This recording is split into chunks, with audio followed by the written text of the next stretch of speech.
Raihan dan Sasa pun juga ikut pamit pada mami dan papinya. Raihan sudah memutuskan kalau mereka berangkat serentak ke kantor dan makan siang juga bersama jika Raihan sedang tidak ada jadwal meeting penting. Dan siang ini Raihan sudah janji akan menjemput Sasa lagi di kantornya. Raihan tidak ingin Sasa pergi sendiri, sudah pasti banyak yang mengira perempuannya ini masih lajang. Karena tubuh Sasa terlihat langsing dan sekilas masih seperti anak kuliahan, membuat Raihan ketar-ketir dibuatnya. "Beb, nanti jemputnya jam 2 aja karena masih ada meeting yang harus dibahas dan sekitar jam 1 lewat baru kelar. Takutnya kamu malah nungguin aku lama," ujar Sasa sebelum keluar dari mobil. "Tidak masalah, yang aku tunggu di sini seperti kemarin saja," jawab Raihan. "Nanti bosan?"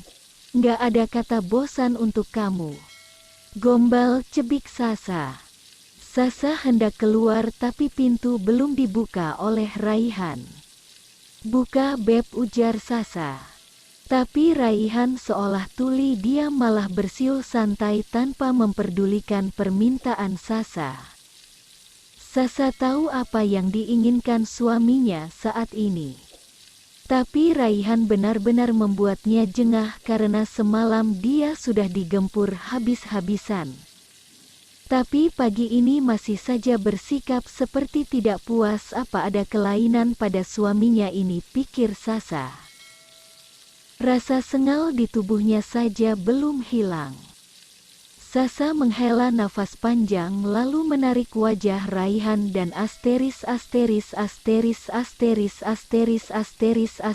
bibirnya cepat.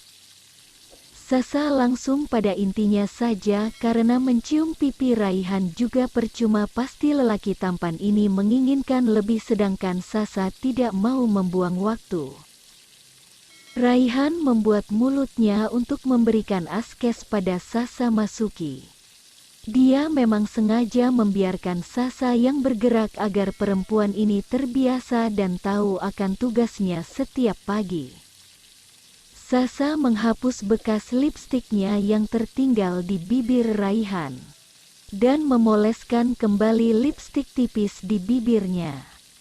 "Buka, Beb, aku sudah telat," rengek Sasa dan dibukakan oleh Raihan cepat dengan senyum termanisnya. Raihan tersenyum puas dengan tindakan Sasa.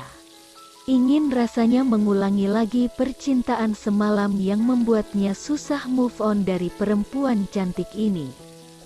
Tapi dia juga harus bekerja pagi ini, bisa-bisanya papinya akan marah jika Raihan bekerja semaunya saja. Siulan bahagia Raihan terdengar saat lelaki mapan ini masuk ke dalam kantor. Tidak asing lagi bagi Rendra, sudah pasti bos songongnya ini tengah bahagia bersama Sasa istrinya. Sejak kehadiran Sasa, Raihan tidak pernah mengajak Rendra ke klub lagi. Meskipun hanya sekedar untuk cuci mata dengan cewek-cewek cantik, Raihan selalu ingin cepat pulang karena ingin bertemu Sasa segera. Dulu untuk menjahili Sasa, tapi sekarang untuk menghabiskan waktu bersama. "Happy bro," sapa Rendra menepuk pundak Raihan yang baru datang. Happy banget," jawab Raihan tersenyum. "Aura-auranya bucin nih. Jomblo nggak boleh sok tahu. Entar malah iri," jawab Raihan terkekeh kecil sambil masuk ke dalam ruangannya. "Kampret," umpat Rendra yang selalu dibuli Raihan dengan ucapan jomblo. Bukan karena tidak laku atau tidak ada yang menyukainya, tapi memang Rendra yang terlalu pemilih, ada saja cacat perempuan di matanya.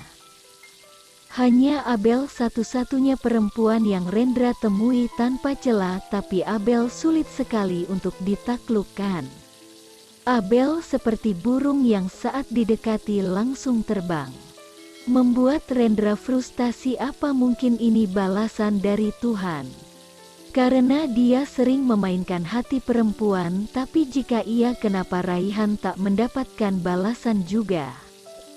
Karena dia dan Raihan hampir memiliki sifat yang sama, senang membuat perempuan patah hati. Beberapa hari berlalu. Saat ini Sasa tengah tertidur nyenyak dalam dekapan suaminya. Raihan beberapa pekan menjadi suami istri membuat mereka semakin erat dan saling mengetahui sifat satu sama lain. Raihan yang tidak mau ditinggal oleh Sasa membuat pekerjaannya pun sering diberikan pada Rendra. Terkadang membuat Rendra mengeluh karena pekerjaannya selalu bertambah. Bian tidak mempermasalahkan semuanya karena dia tahu kalau Raihan sedang menikmati masa pengantin barunya saat ini. Ponsel Sasa berdering membuat Sasa terbangun dari tidur nyenyaknya dan meraih ponsel di atas nakas. "Halo," jawab Sasa masih dengan setengah sadar.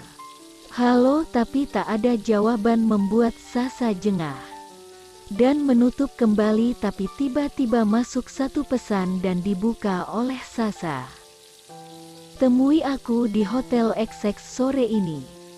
Kalau tidak aku akan katakan pada Zizi hubungan kita dahulu dan aku akan menceraikan Zizi karena kamu sah."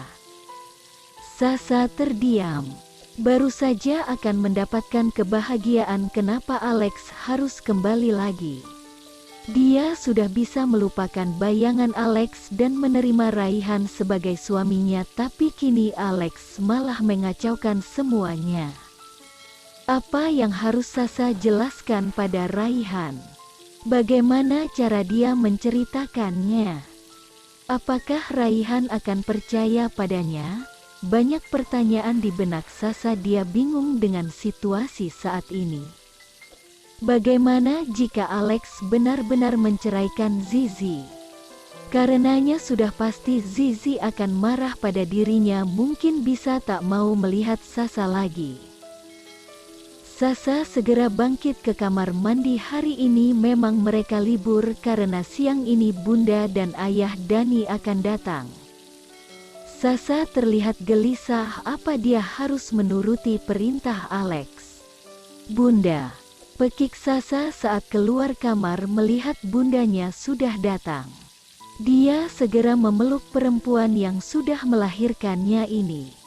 Rasa rindu yang sudah memuncak di dadanya. Diciumnya pipi Vira berkali-kali. Ingin sekali Sasa bercerita pada perempuan terhebatnya ini, tapi Sasa tahu kalau Vira pasti lelah. Sasa beralih pada Abel yang duduk di sebelahnya. "Mana Abi, Bun?"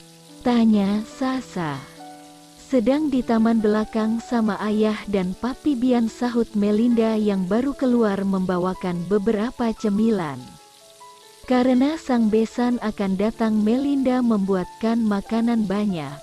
"Bagaimana keadaan kamu sayang?" tanya Vira. "Alhamdulillah baik, Bun.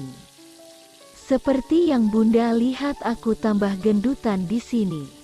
Mami selalu masak makan enak, Bun, jadinya aku lahap terus makannya," jawab Sasa terkekeh kecil. "Kakak saja yang rakus," ejek Abel membuat semua ikut tertawa. "Bunda kangen gak sama aku?" tanya Sasa. "Ya enggak lah. Sekarang mah ada aku yang gantiin kakak," celetuk Abel. "Iya Abel, hampir tiap Abel main ke rumah. Sampai-sampai papa dan mamanya kesal," cerita Vira sambil tertawa kecil mengingat betapa marahnya Della meminta Abel untuk pulang. Tapi tidak digubris oleh Abel, dia lebih nyaman di rumah Vira dan Dani. Karena ada Abi yang selalu ada untuknya daripada di rumah yang hampir tiap hari mendengar perdebatan papa dan mamanya. "Kalau gitu, jodohin aja Abel dengan Abi, Bun, biar Bunda ada menantu," canda Sasa membuat Abel terdiam kaku.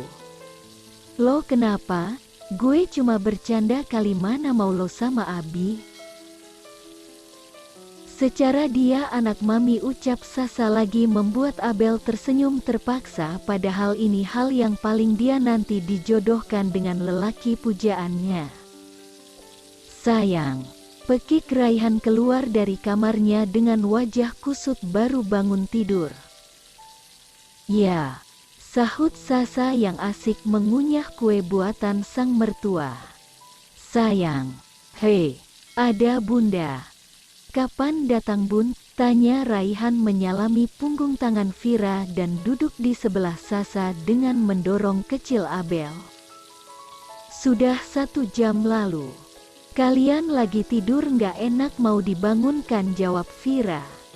Beb, di sana masih lapang lo, tegur Sasa karena tingkah Raihan yang mengusir paksa Abel. Nggak. Maunya deket kamu, jawab Raihan santai, membuat Vira dan Melinda tersenyum sedangkan Abel cemberut. Nggak asik deh om, Raihan kesal Abel. Udah Bel, ngalah aja. Raihan lagi bucin-bucinnya sama Sasa, ucap Melinda mengulum senyumnya. Nggak di kantor, nggak di rumah selalu dibilang bucin padahal sama istri sendiri. Iya enggak yang? Raihan menatap Sasa yang asik mengunyah makanannya. Bagi yang pintar, Raihan menarik tangan Sasa dan memasukkan dalam mulutnya, membuat Sasa kesal. Beb, itu kan banyak, tunjuk Sasa pada makan di atas meja. Maunya yang dari tangan kamu, cengir Raihan, membuat Abel mengalihkan pandangannya seperti hendak mau muntah. Huek. Dulu aja curhatnya kesel, sekarang alay, sindir Abel. Bukan gue ya Bel. Raihan yang bucinnya parah, sanggah Sasa. Tapi lo suka kan? Tebak Abel, membuat Sasa malu. Jujur Sasa lebih nyaman dengan tingkah Raihan yang sekarang meskipun terkesan alay.